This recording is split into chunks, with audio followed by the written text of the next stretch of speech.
Good day, everybody. My name is Todd Standing. I am going to be doing the Discovering Bigfoot podcast today and tomorrow. What's going to happen is the great, amazing Jeff Meldrum was interviewed by Joe Rogan quite a few years ago. A lot of perspectives have changed. And although I wasn't part of the show, I'd like to chime in a little bit. So, what I'm going to do is I'm going to play the podcast for you right now.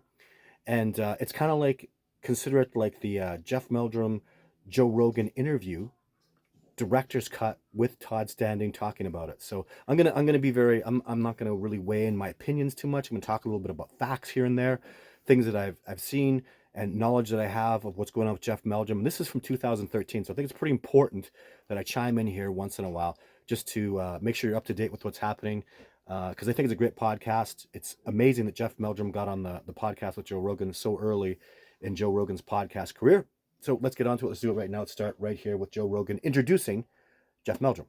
And so now you're going to get the full unedited podcast. This first one is from the Bigfoot episode, and it's Dr. Jeffrey Meldrum.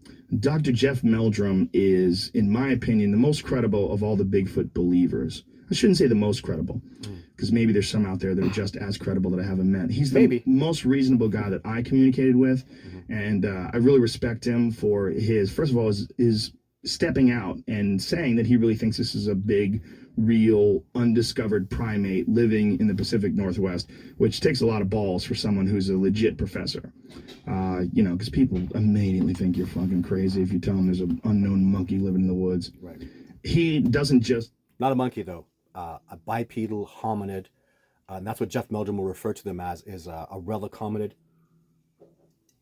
At this time, so Survivor Man did the show right around this time, and Joe Rogan actually did reach out to me, and that's kind of why I'm starting to do this stuff, because I've been told now, and I saw a video on it, where Meldrum, I wasn't in a place to do podcasts. I was focused completely on my research.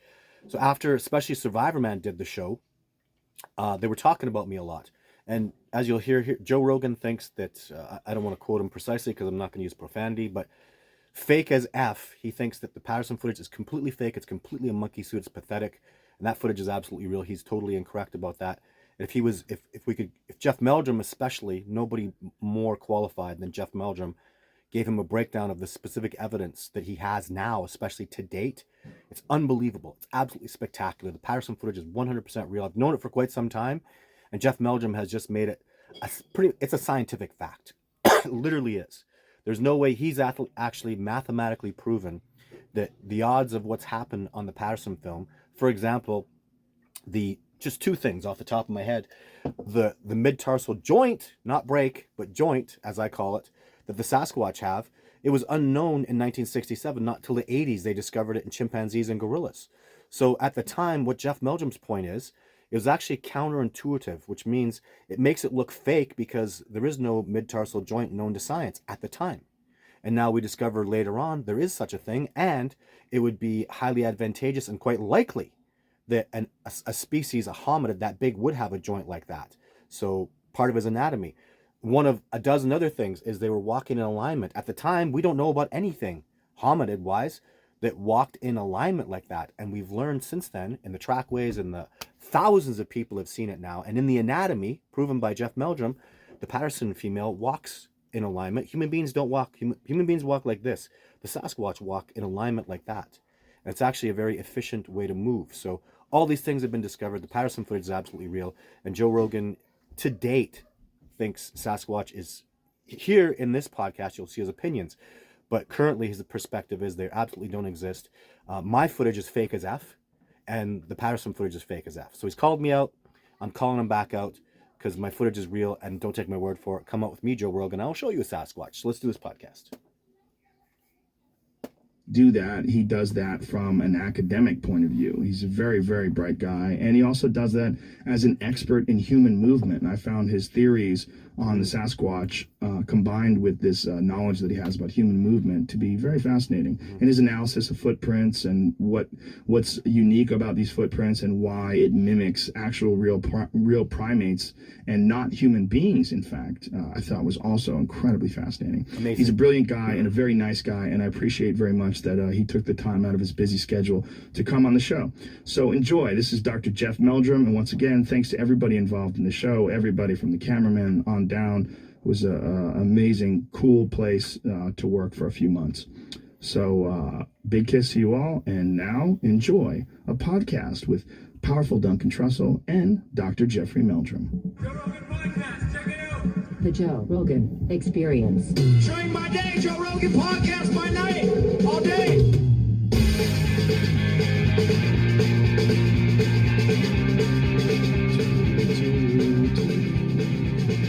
Tell me we're ready. We're ready. Dr. Meldrum, first of all, thank you very much for coming here and talking to us about all things Squatch. Duncan and I are very excited about this. How many years, first of all, have you been involved in this? Were you in that Leonard Nimoy In Search of Bigfoot show? No, that predated me. That predated you. Yeah, Okay. I did. That's the OG of Bigfoot shows, right? Yes, yeah. I remember seeing that when I was a kid and being so convinced and excited that there was a big hairy man living in the woods. Obviously, back then, I didn't realize that it could be a species. It wasn't just like one individual dude, but a whole species. And I've been fascinated by it since I was a little child. Sure. I don't know why. I don't know what is it about Bigfoot? Maybe you could tell us. What is it about Bigfoot that speaks to man? There are different levels. I mean, there's just simply the mystery, something that's undiscovered, unresolved. I think there's an added mystique because it's so human-like. I mean, that's been an icon, an archetype of the human experience since the beginning of history. Some of the earliest heroes hung out with wild men, whether it was Beowulf and Grendel or Gilgamesh and Enkidu. You know, there were these denizens of the forest that maybe represented our sort of lost connection to wilderness and to wild places. Do you think? I think that's amazing too. I'd like to make a point about that is, so there are people, so many people that I meet, and it seems to be just simply two categories. Those that grew up loving the mystery of it, being attracted to it right from the very beginning, or those who came upon it and saw the evidence and were convinced, or I guess the third category is people who just aren't convinced at all. So, but it's very interesting and important to even point out sometimes people later in life feel drawn to this, and I'm very attracted to people that were drawn to it, that have been pulled to it, that seem to have a calling. And that's what I hear from at least Joe Rogan when he was young and innocent, and the belief in it, and that's very powerful and very important. There's a certain amount of arrogance in assuming that we have a full, detailed, entire fossil record of primates when, you see things like Homo florensis, the Hobbit man in Right. Indonesia, and the evidence of Gigantopithecus, which is only, in the 1920s they found that, right? Absolutely. Yeah, this is a thing that it really is placing Sasquatch in a very different context, and one that I keep pushing because I can see this unfolding with every new discovery of a hominid like Homo floresiensis. The tree of hominid radiation gets bushier and bushier, and then discovery after discovery shows that some of these lineages have persisted to much more recent times in the past than has ever been acknowledged previously. So, Homo floresiensis is 13,000 years old. A new Neanderthal site maybe 10,000 years old. Really? Yeah, and so the notion that we're the only hominid on the planet, contrary to all experience in the past when there were multiple hominids coexisting on the landscape, may be a real misnomer, a real misrepresentation of fact, and these relic hominoids may be the rule rather than the exception. It's a real tricky subject, the Bigfoot Sasquatch subject. I have brought it up. Just in a note of that too, I would like to say that recognition of hominids, so Homo floresiensis, was thought to have been extinct, and they're one of the newest discoveries. They assume that they became extinct maybe 10,000 years ago, which is nothing. And if you talk to people on the island, they say they're not extinct. The people that the people that went and made the discovery of the bones were told to go up there because they're there. not because they were there 10,000 years ago and there's legends of them, right? So again, human arrogance. I've actually talked to native people and seen evidence with John Bindernagel that there are little people running around the forests of British Columbia. I've seen their tracks. I've heard things going on in the bush. I've seen little bits of movement from small hominid-like creatures. And I remember even someone as amazing, as open-minded as John Bindernagel, when he saw that evidence, when we were out there and he looked at the tracks. We're in the middle of nowhere and there's little baby-looking tracks, and we saw those little shadows moving around. He really closed his mind off to it. He was really like, I'm not doing that. Like, we can't even prove Bigfoot. Why am I? And I understand he's trying to stay laser focused on Sasquatch, but I can't be a tracker there, be a wilderness outdoorsman, and see something that's completely unexplainable, and then I go to my native teacher, who goes, yeah, he's telling me stories about the little people. So I agree with John Bindernagel, and I'm not making that work. I'm not trying that discovery. I'm not moving towards that hominid part of the discovery because it's so much more, but it's out there. And I have to say, the evidence that I saw that day with John Bindernagel has made me absolutely convinced there's not just Sasquatch hominids. There's little people hominids out there too, absolutely. No dogmen though. Never saw a dogman or heard of a dogman. People that I love and respect, and they have mocked me right in front of my face. Join the My club. friend Dana White mocked me the other night at dinner, right in front of my face. For believing in And I Bigfoot. tell you, I was pretty disappointed when I heard you were going looking for Bigfoot. And I was like, how dare you, sir? What do you know about Bigfoot, man? It's one of those things. Yeah. Bigfoot is like ghosts or flying saucers or crop circles. It lumps you in a weirdo category. It does. But yeah. that's because there is a lot psychos that believe in Bigfoot. That's right. You True, must that's know absolutely that. true. Oh, sure. You probably experience more lunatics than psychiatrists do. And that's what It's true. lot of warns weird off people. a lot of my colleagues is they don't want to try to navigate that morass of the lunatic fringe. And so you don't have Morass? the luxury of just simply going out and collecting data. You have to winnow through all this chaff to find the kernel. And it's like when they lump you in, like it's a stain. It really is a stain on your career, on your credentials. Yeah. They can say, oh, he's that Bigfoot guy. Absolutely. Well, there was a moment as I was sitting here contemplating these footprints that sort of pulled me into the subject when I was familiar with Grover Krantz. I knew the grief that he'd suffered at the hands of his colleagues because of his pursuit of this subject, in his career, stalling his career. And I contemplated for a moment, do I really want to go down that road or not? But how could you not when you have 35, 45 fresh footprints laid out in front of you that are so clear, so compelling, so persuasive? I mean, for me, that's what science is about. It's going after those interesting, even if they're anomalous, exploration. Data points. What's more exciting in science than the exploration and new discoveries? And I'll tell you something. I've talked to Bob Gimlin. I've heard about the stories of Grover Krantz. Honestly, today, so many people are much more abrasive, much more open-minded to it. Obviously, because the discovery of aliens is real. We see all these conspiracies that actually are very much based in reality. And the evidence of Sasquatch, anybody that takes the time to have a look at this, like I'm the man that was going to go to a court of law, and I'd have smoked anybody in a court of law. I'd have proven this way beyond a reasonable doubt.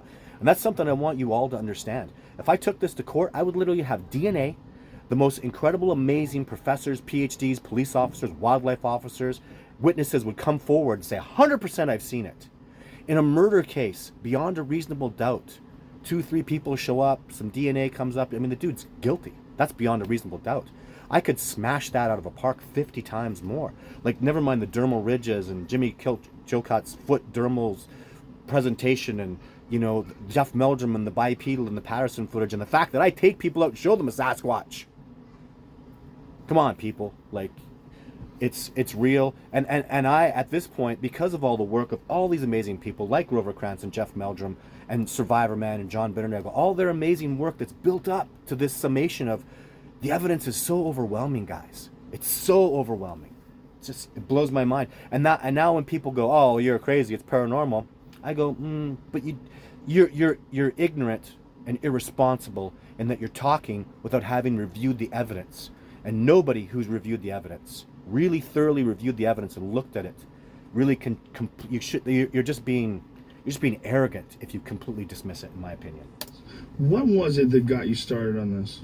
Well, it was that. I mean, we could go clear back to my childhood when I was born and in the Pacific Northwest and knew of Bigfoot, knew of Roger Patterson and his film. He came to Spokane, where I lived as a youngster, and showed his documentary showcasing that film clip.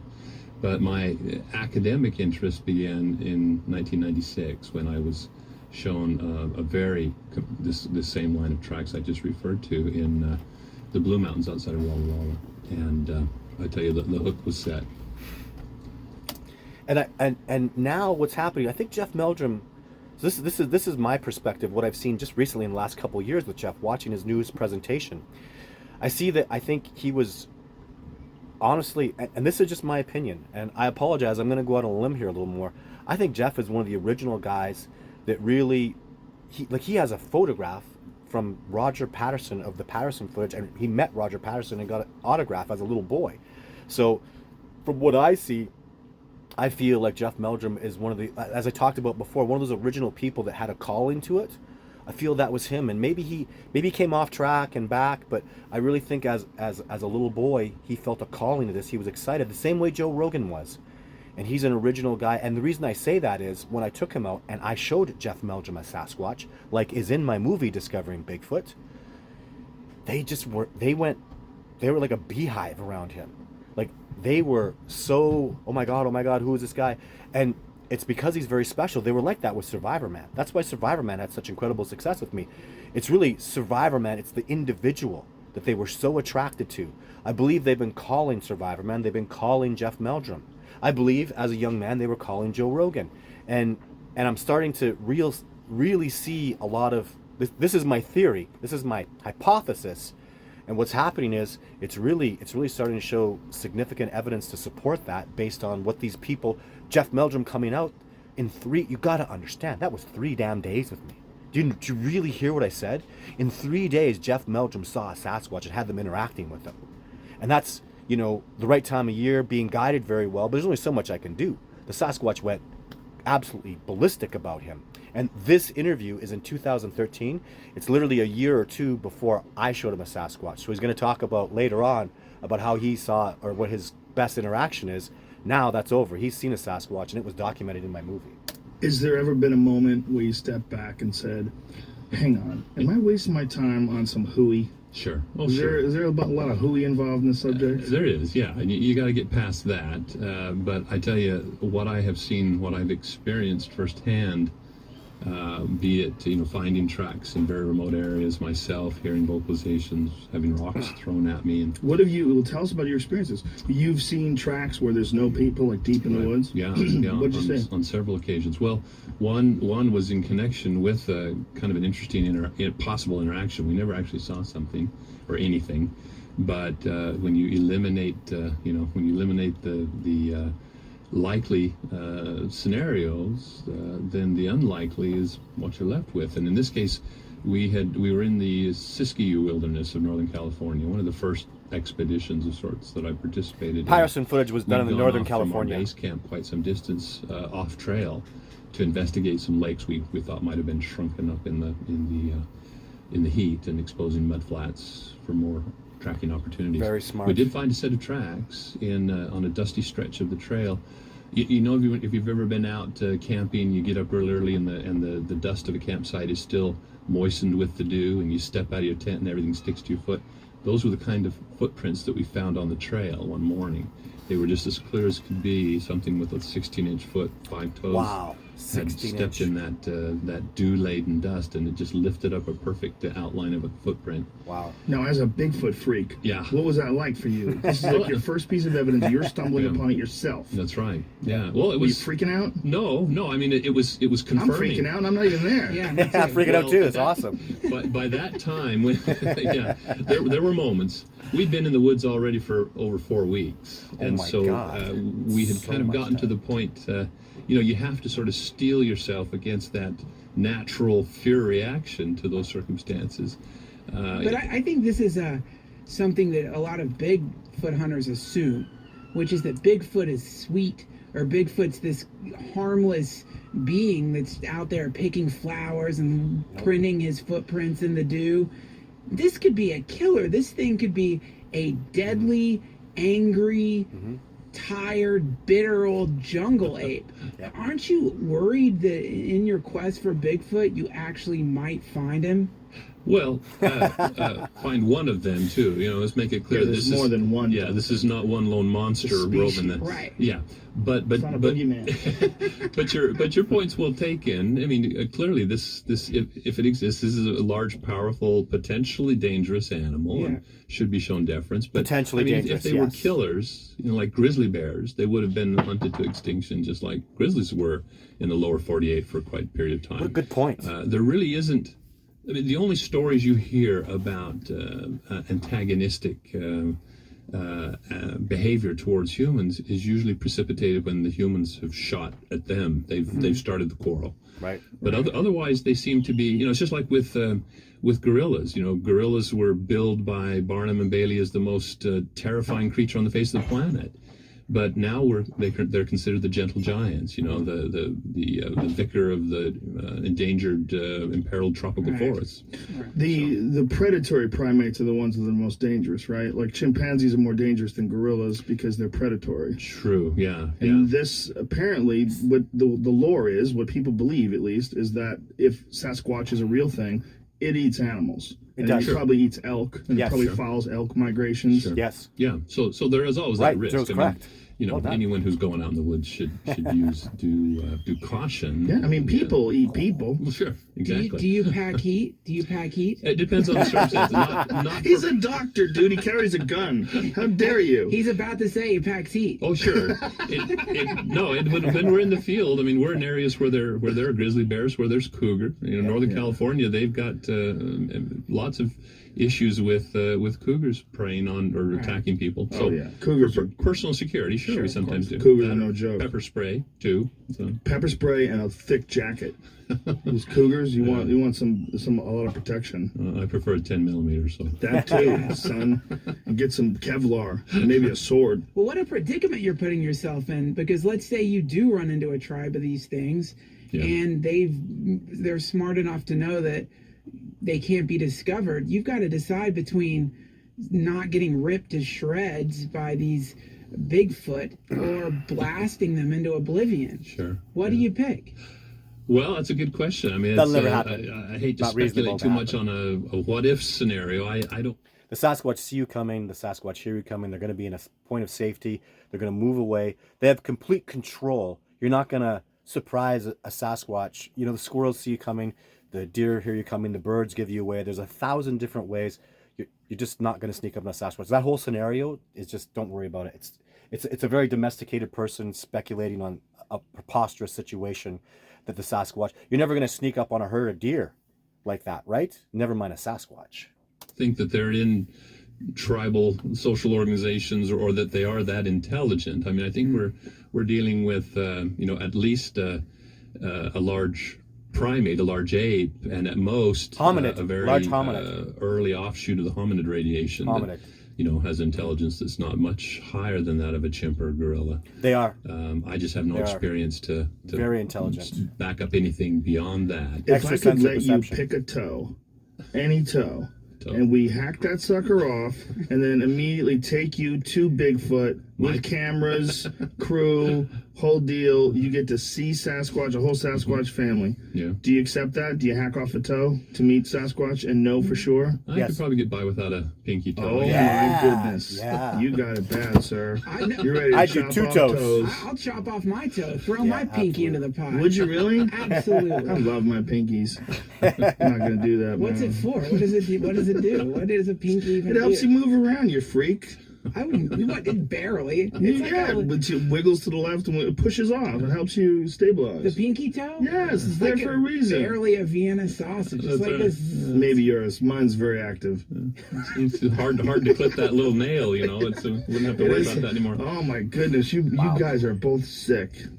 How dare you? Okay, wait. It's so tempting though. you would transform human history with this video. I'm on my toes, dude.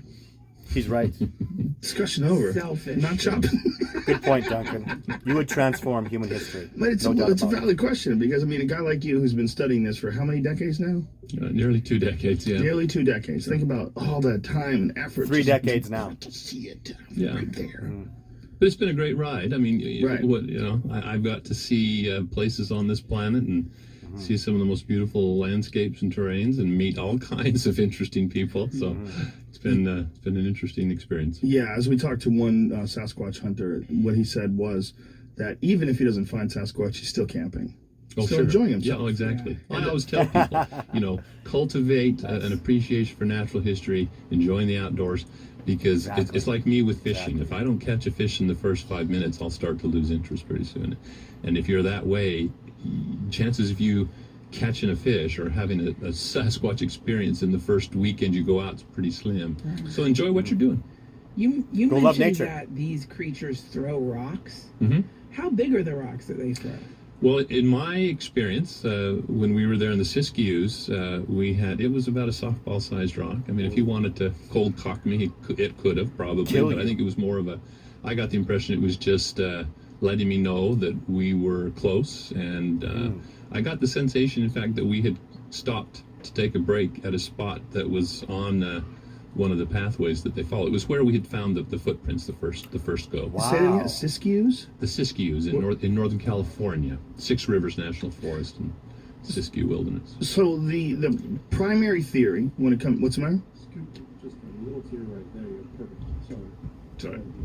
So is the primary theory about Sasquatch is that it was something along the lines of a Gigantopithecus that was in Asia, came down the Bering Strait with humans, and that's why there's so many of them inhabiting the dense rainforest of the Pacific Northwest, that it just found it to be ideal habitat, so just stayed there. Yeah, that's one model. I mean, in Gigantopithecus, you have a primate that's the right size in the right place at the right time to have expanded its range over the Bering Land Bridge. And there were times when that land bridge was a corridor of forest, not an Arctic tundra. So it wasn't like they were migrating, they were just expanding the range. Each generation would expand into the available habitat. So from Asia all the way to North America was forest at one point in time? At times, yeah, off and on. It wasn't always ice locked, and so, and that would have preceded probably the time that humans came. So they were probably here before Native Americans or Paleo Indians arrived in North America. There's a lot of speculation as to how intelligent it is. You seem to think it's very ape-like, but I've talked to other folks that think it's almost a human. Right. That it's like something in between us and a chimpanzee. Yeah. Well, a lot of those people who attribute to, primal people or some kind of primitive human often also attribute various paranormal qualities. They're in psychic communication. Yes. They're being taught by them, this ancient wisdom and etc. And I don't have any personal experience That's upon me. which to evaluate those kinds of subjective. How very respectful of you. That was so scientific. That was a nice way to say they're fucking crazy. That's how Nope. a scientist calls you a lunatic. So Yeah, It it is. is a weird I'm okay thing, with that. isn't it? That it falls into that crystals, channeling, energy thing, oftentimes, yeah. which gives me agita. I got to get out of the room when someone starts talking energy and crystals. I really, I'm allergic to it. Like we had it yesterday. Someone started talking about energy and a safe zone, safe space. I was like, Yeah. I gotta get out of here. Yeah. It's like immediately I feel like I'm threatened. My sanity's threatened. I might get sucked into your stupid vortex. I'll become one of you. I don't do Why is crystals. that? No crystals. Why do you think Bigfoot is a loon magnet? Do you think it's because when you have people searching up for other things like butterflies that they theorize that might exist or other undiscovered species, they haven't gone completely mad. But for some reason, a lot of these Bigfoot hunters, it seems like they've lost their mind in this pursuit. Why do you think that is? Well, I think part of it is that when Bigfoot sort of fell into the lap of academia back in, well, it was coincident with the Patterson-Gimlin film, essentially. That's when it was thrust under the nose of science, the scientific community. Before that, it was just a bunch of, logger stories and forester stories coming out of the northern woods of British Columbia or Northern California, which were still really wild back then. It came at a time that preceded a lot of what we understand now about early human evolution and great ape natural history, and it was just there was no place to put it. There was no pigeonhole to stick this in, and so it was rejected by the scientific community. And in that vacuum came the amateur fortune seekers or enthusiasts or those that thought. But things have shifted now. Extrasensory perception is being taught in universities. Third eye spies is legit and real. Remote viewing is absolutely real. So what if all this time Sasquatch had that ability? Seeing that they're our closest living relative and they live in such beautiful equilibrium and harmony within nature and have greater connection. We know that animals can talk through mind speak. We know this. If you don't accept this, it's not hooey anymore. These are literally things that have been proven beyond any reasonable doubt. They absolutely exist. And they've always had this ability. So it's almost like things have turned all the way around, that people like Jeff Meldrum and the late great John Bitternagel, who don't support this stuff and don't see these things, don't become students of the Sasquatch as I have, don't get success. Honestly, let me tell you this. The best success John Bitternagel ever had was with me. By far. He never had that kind of success. How many times has Jeff Meldrum seen a Sasquatch? I'll tell you, one time, with me. So who's full of hooey? Out there having success with Survivor Man, dozens of people have seen a Sasquatch under my guidance. I have video footage that, like Jeff Meldrum says, if indeed they are real, they are the most significant body of evidence proving that Sasquatch, it exists in existence. The most significant. And it is real. And that's the level that I'm at. So, but I don't do crystals. There is a point where I get to be, that's a bit much, and I do have my limits. It was left here by a UFO or traveling through interdimensional portals, or any type of explanation as to why we aren't finding them, what makes them different from other common wildlife. I think what it is that there's first of all, I think there's two different types of people that get attracted to like really following up on Sasquatch, and one of them is the loons. One of them is the people that if they weren't looking for Sasquatch, they would be looking to remote view, or they'd be looking to find out the cause of chemtrails, or they would just they would find some mystery and lock onto it. The other one is courageous people who aren't afraid of looking like kooks. Because, like yourself, I think you look at it. You're obviously a very intelligent man. You're an anthropologist. You're a professor. You know what you're talking about. You look at this and you go, you know what? I don't think I can dismiss this. You know what? I think there might be something here. Right. Even though it sounds crazy to say it, I'm sorry, you guys. This is why there might be something here. That's right. What's the most compelling piece of evidence? If you were trying to convince a person, if a person was on the fence and they were like, well, geez, Dr. Meldrum, I don't know. I mean, you seem like a normal guy. Really, Bigfoot? Like, tell me in a paragraph. What's the most compelling piece of evidence? Well, for me, again, from my point of expertise, it's the footprint evidence. That's what drew me into this, because my study of the evolution of human bipedalism prepared me, I guess you'd say. I mean, why wouldn't I be fascinated by the possibility that there's another biped out there? I mean, it's a perfect natural experiment against which to compare and contrast our own adaptation for walking on two legs, which is otherwise considered to be unique amongst primates. And so, was Gigantopithecus thought to be bipedal, or is that in debate? It's in debate. Grover Krantz made some arguments based on the shape of the jaw, given the breadth, the angle of the jaw. Is that supposed to be a Gigantopithecus jaw? That is. That's one of the two of the examples of the largest species of Gigantopithecus, Blackie. Owie. Yeah.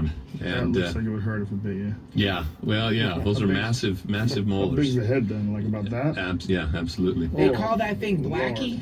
Yeah, Gigantopithecus Blackie. Yeah, after the discoverer. How rude. Yeah. That's what he said. That's his name. Well, the thought is that they look more orangutan-like than gorilla. Is that correct? Well, again, speculation. It's speculation, because they're found in Asia. They're part of what we call the Shiva-Pithecine radiation, the thick enameled apes, of which orangutan is the only relic species in existence today.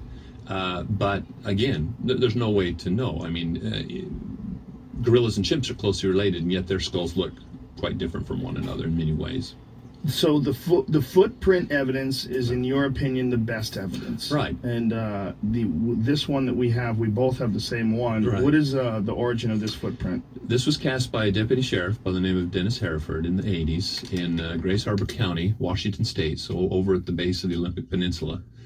And he was responding to a report of a disturbance at a construction site, and there on that spur road, hard-packed dirt with a layer of fine pulverized dust from the movements of the heavy machinery, wet down by a rain, left this remarkably clear imprint. These are actually desiccation cracks where that wet mud was beginning to dry in the sun and shrink and crack.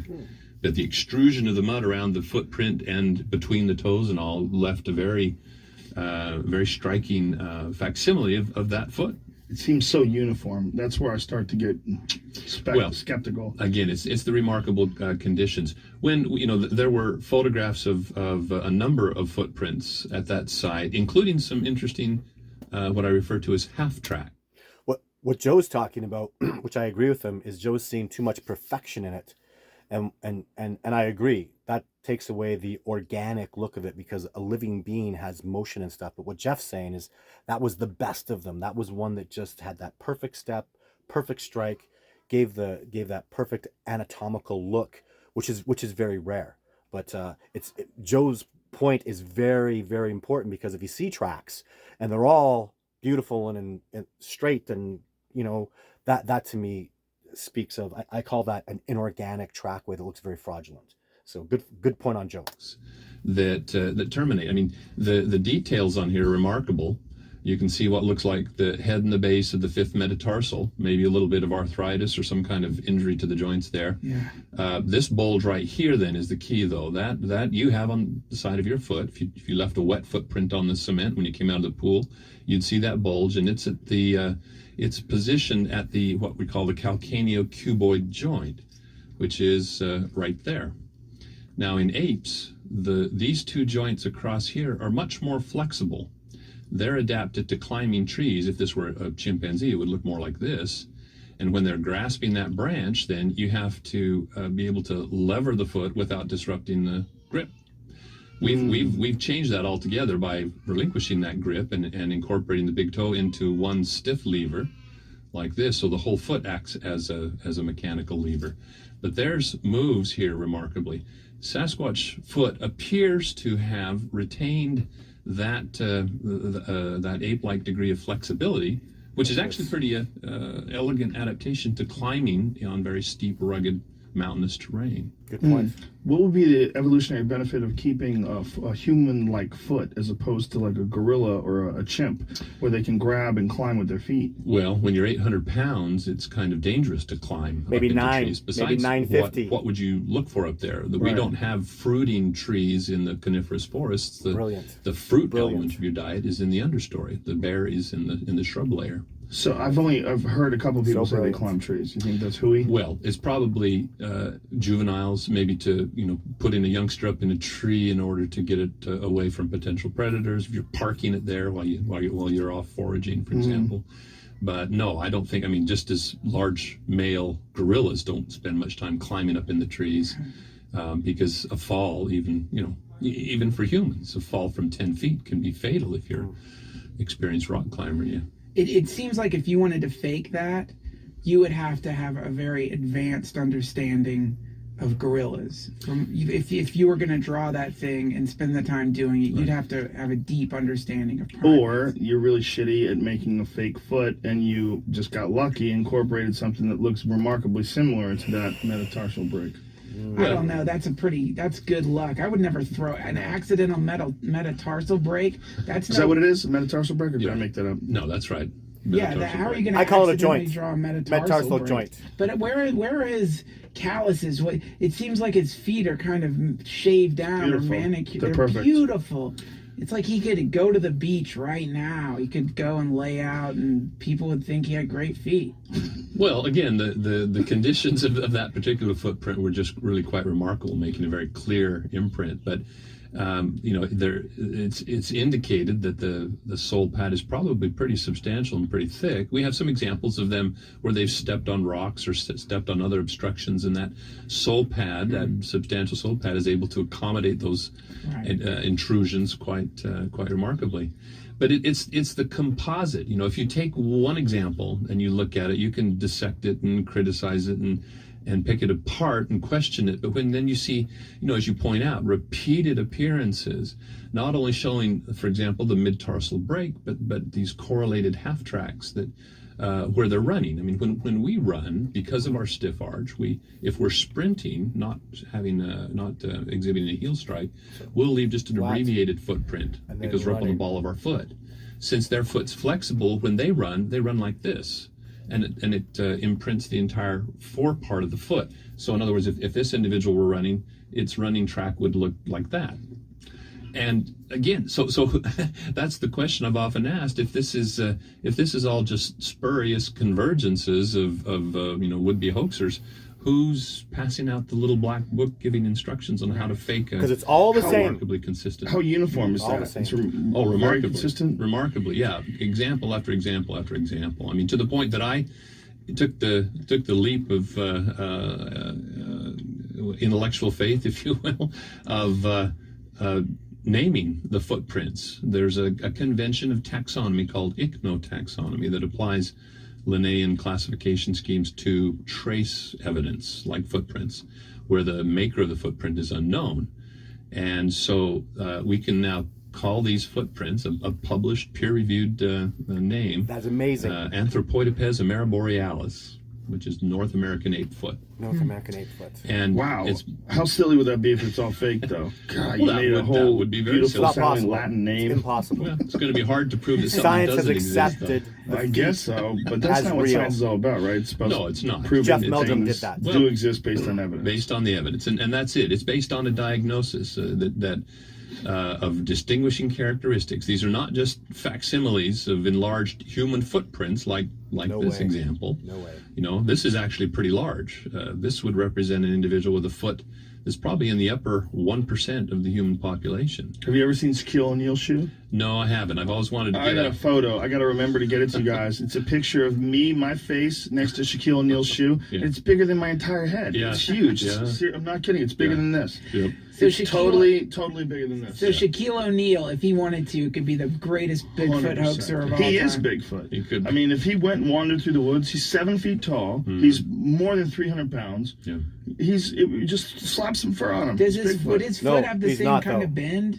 No, He's- it he's wouldn't. not- That's the he's thing. 300 pounds, even, not even 900 as large pounds. as his foot is, and it's not. It would probably not be. And I don't have his metrics to say this with certitude, but I would predict that his foot is not as wide as this imprint. Or flat. Most likely. Yeah, most No And likely. it chance doesn't of have it. the mid-tarsal break. It doesn't have evidence of that. He He probably did. has They probably good banned him arch. from the league. Look, we don't allow Sasquatches. Because if they ever did catch Sasquatches and then they found out the Sasquatches were people very similar like to Neanderthals, Which they and are. wanted to start playing football, we'd have real problems. We would. Yeah, We'd that have would- real problems. What would the problem be? Except They one of would- the football would be interesting for once. They'd start banging all the white chicks, first of all. So what? That would be a huge problem. You're going to have Sasquatch hybrids. Great. The giant 9-foot people. I'll take him. Sasquatches will want to enter into the UFC. We'd have to make new weight classes. Everything gets better if you add a Sasquatch. I don't care what it is. If they start showing up, we're set. Now, gorillas are fairly intelligent. Chimpanzees are intelligent. Dolphins are very intelligent. We have zero problem locking them up in swimming pools. Sure. If we did find a Sasquatch, do you think because of the bipedal nature of it, there would probably be some pretty intense debate as to what to do with this thing? Well, our humanity sentient. isn't defined Be by very little any debate. one characteristic like bipedalism or opposable thumbs or a non-divergent big toe. I mean, it's a composite of a number of characteristics, and so we're beginning to understand that bipedalism was a characteristic of many different species of a very early hominid and even some non-hominid ape species. So, you don't think that it would be like people would go like, it's a man, he's standing up straight. We can't put him in a zoo. Yeah. Well, I'm sure there'll be some that will say that. Yes. What do you think they would do? What is your honest opinion? Would they detain him? Would they have to like hang out to him for a little while, see if we could figure out his language? Or what if it's like killer whale? Like you just never figure out their language. Like they're smart, but like I don't know what you're saying, dude. Yeah. And eventually just let him loose. Well, sure, there'll be all kinds of ethical questions if we come to that point, and what the outcome will be. It's really hard to predict. I mean, because then you're not only dealing with the characteristics, but you're dealing with human reaction, human attitudes, political agendas, whatever. Wow. Yeah, I'm sorry to what if you to death, but that's just Sure. what Duncan and I do all day. But I think that's an important question. Sure.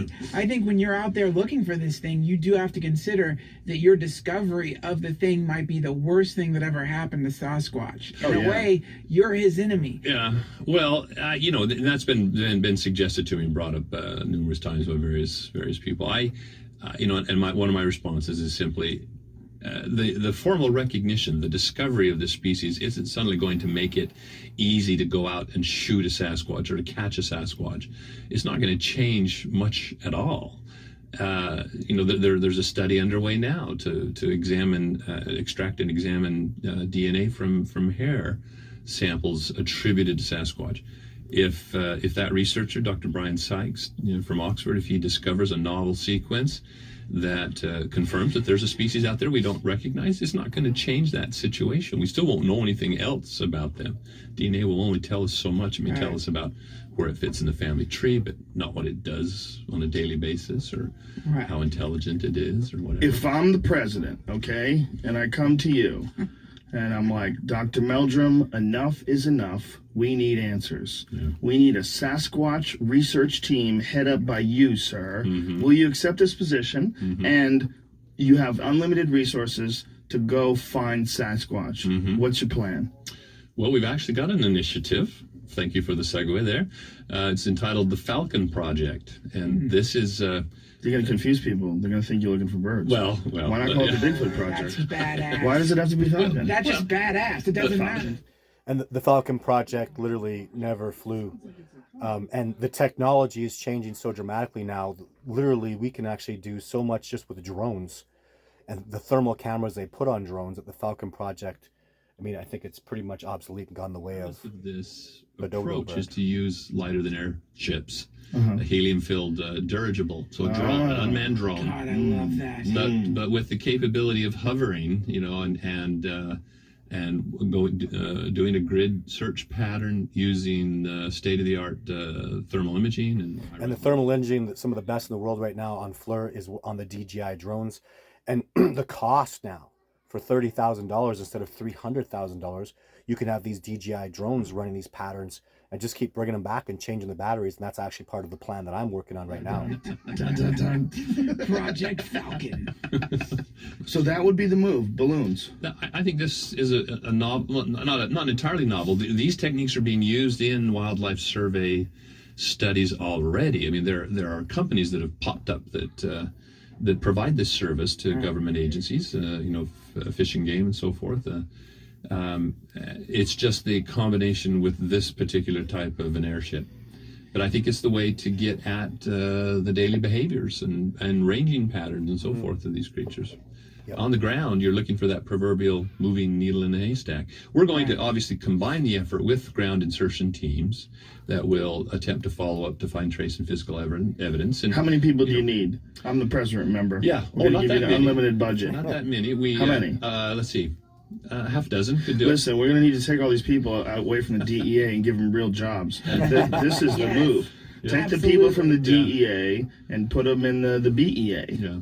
Now, if they're primal people, though, we may have the problems with Bigfoot Enforcement Agency, personal rights and so forth. If they are people, right? That does become an issue, intrusion, right? Yeah. They are people. Well, there's people that have said that they've shot them, and then, of course, now they've passed laws saying in certain states it's actually illegal to shoot a Sasquatch. It is, yeah. Not in all 50, right? No, it's usually by county.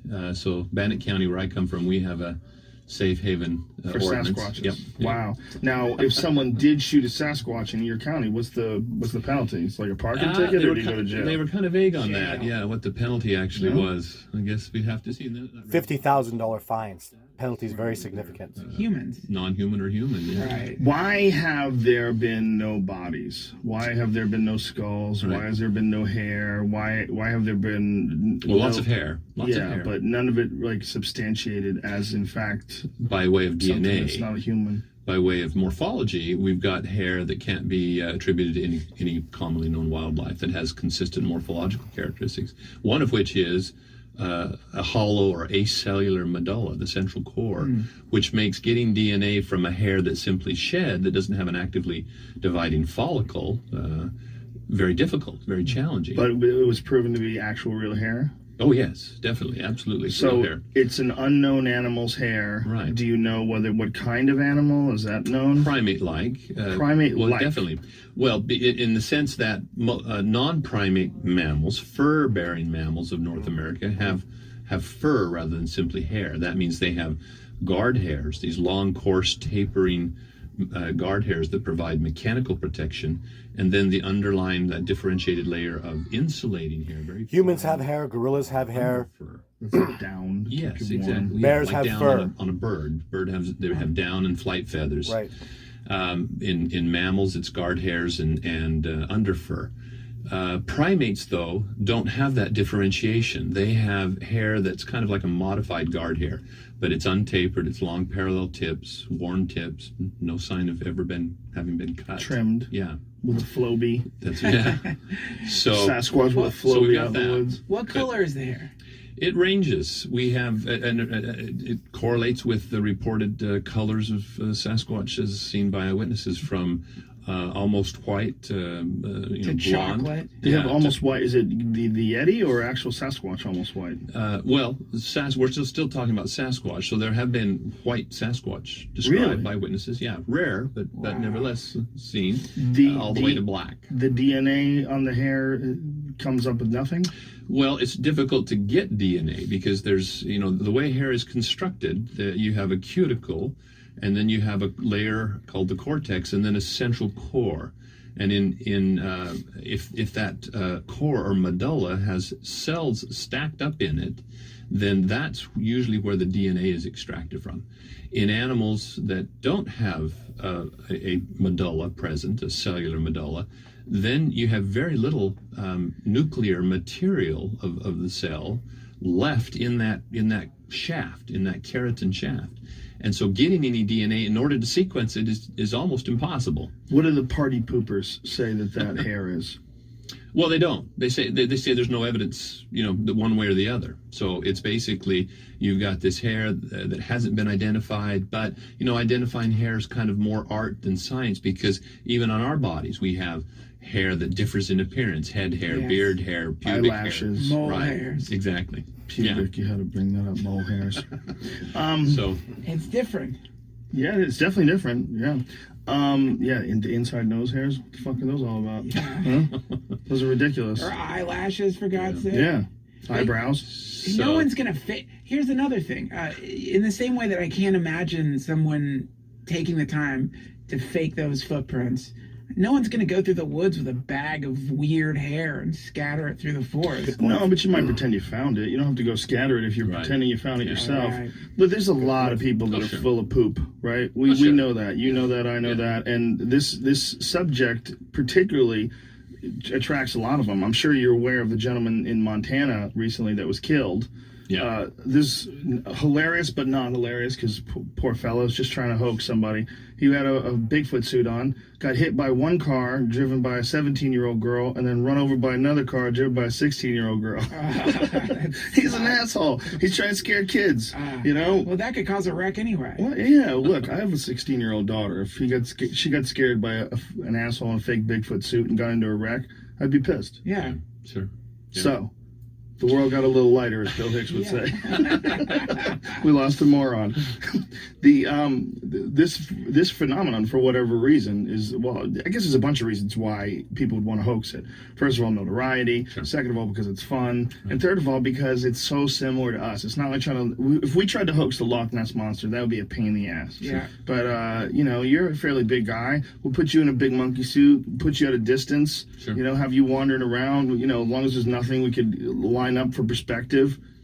You look like a little, we can get it off. Oh, We can sure. get it off. Oh, yeah. There's lots of misidentifications. I mean, that's one of the problems of eyewitness testimony, is you're not only at the mercy of the witness's credibility, but honestly, even if they're sincere and genuine in what they think they saw, you have to evaluate their ability to evaluate their experience, to interpret what they experienced. Yeah, my memory's poop. Mine too. My memory it gets worse all the time too, and especially because since we started doing the podcast and just having all this information like rattled at me every day, and having these long form 3-hour conversations, I don't remember who I said what with or when, and I confuse stories. Sure. And you know what? Also, and I don't know if there's any statistics for it, but I heard that there's a statistic that 40% of the people at Disneyland are on ecstasy at any given time. I heard that that's like a statistic, like the number of people on psychedelics there. In the same way in the forest, You sure it's not pixie dust? how many people camping are high? What's the percentage? Because I think it's 90% of the people who go camping are high. And I don't think that this discounts the fact that there's Bigfoot, but I would say that most of the people who see Bigfoot, if they're out in the woods, they're probably stoned on top of it. It's possible that they are, but I think another issue is that you may only be able to contact Bigfoot when you're high. I'm Maybe certain that's of it. that. Maybe it's because the That's my Pacific problem, I guess, Northwest. yeah. We need to get you on some mushrooms, son. The Pacific Northwest is overflowing with psilocybin mushrooms. I mean, they're everywhere. Right. It's so rainy up there. It's just like the perfect fertile ground for them. And a lot of people go up there to gather those things. Now, if you were up there and you were gathering those things, maybe that puts your mind into a certain frequency. Yes. When Bigfoot's like, I know this guy's tripping. Let's go fuck with him. Yes. And then Bigfoot shows himself. Hey, dude. Plus, those mushroom pickers are pretty territorial, so maybe they're just making up the stories to scare off the competition. Are they really? You would think they're- mushroom people would be the least territorial. Oh no, it's big. How do you know, sir? Oh, Busted. I've run into a lot of Oh, morel pickers. And, run yeah. into them. Do you Yeah. think, As in called them. Hey, meet me here with a bag. I've run into you, and you've run into my cash. I wonder if Bigfoot eats those mushrooms. I Of wonder course he does. Why wouldn't he? He's smart. That's the craziest trip, is Tripping to with be- Bigfoot? No, being Bigfoot on mushrooms. Yeah. Yeah. But Tripping with Bigfoot is definitely a great kid's book. I wonder if Bigfoot is pissed at all the wolves killing the elk. You know, they have like serious issues with wolves killing elk and deer now because they reintroduced they took a Canada wolf, which is a larger version of the gray wolf, and introduced them to Idaho and all these different areas. And now they're having a problem. These things are running rampant, and there's thousands of them. They're just in massive packs killing things. Well, they just opened a season in Idaho on wolves. On wolves. Yeah. That disturbs the shit out of people. Yeah. Right. And that's just a wolf, and it's because we see it as, as a dog. I gotta say, I think that you are a courageous person because you seem very level-headed. You seem completely logical and rational with all this stuff, and I think it must take an awful lot of patience to constantly end up in interviews with stoners asking you if Bigfoot eats mushrooms. Yeah. Well, there's a lighter side. I've got a notebook with all the lighter stories that I'll publish one day. All right, now here's something that you said You'll be a that chapter. unfortunately disturbs me. Here's something you said that unfortunately disturbs me. Okay. And that is, you talked about the Patterson footage as if it wasn't BS. That's where we're going to stop the show. So I'm going to continue on with part 2 because Joe Rogan, again, says that the Patterson footage is BS. He says my footage is BS. And, that's just his perspective. So I would like to emphasize, of course, that I completely agree that the discovery of Sasquatch, Bigfoot, that's happening owes an enormous debt forever to Jeff Meldrum and John Bitternagel and Grover Krantz. There's a lot of people that have done amazing work, but currently in the situation we sit in right now, I'm very grateful that Jeff Meldrum is doing such good work and so much on top of this. So thanks for tuning into the Joe Rogan, Jeff Meldrum, Director's Cut, Todd Standing podcast. There'll be one more hour next week. Sasquatch Sunday's coming tomorrow. Lots of new information. The discovery is happening. I'm very, very excited about it. Thanks for tuning in, and take care. Merry Christmas. Happy holidays. It's that time of season, and we'll talk to you soon. Till next week. Take care.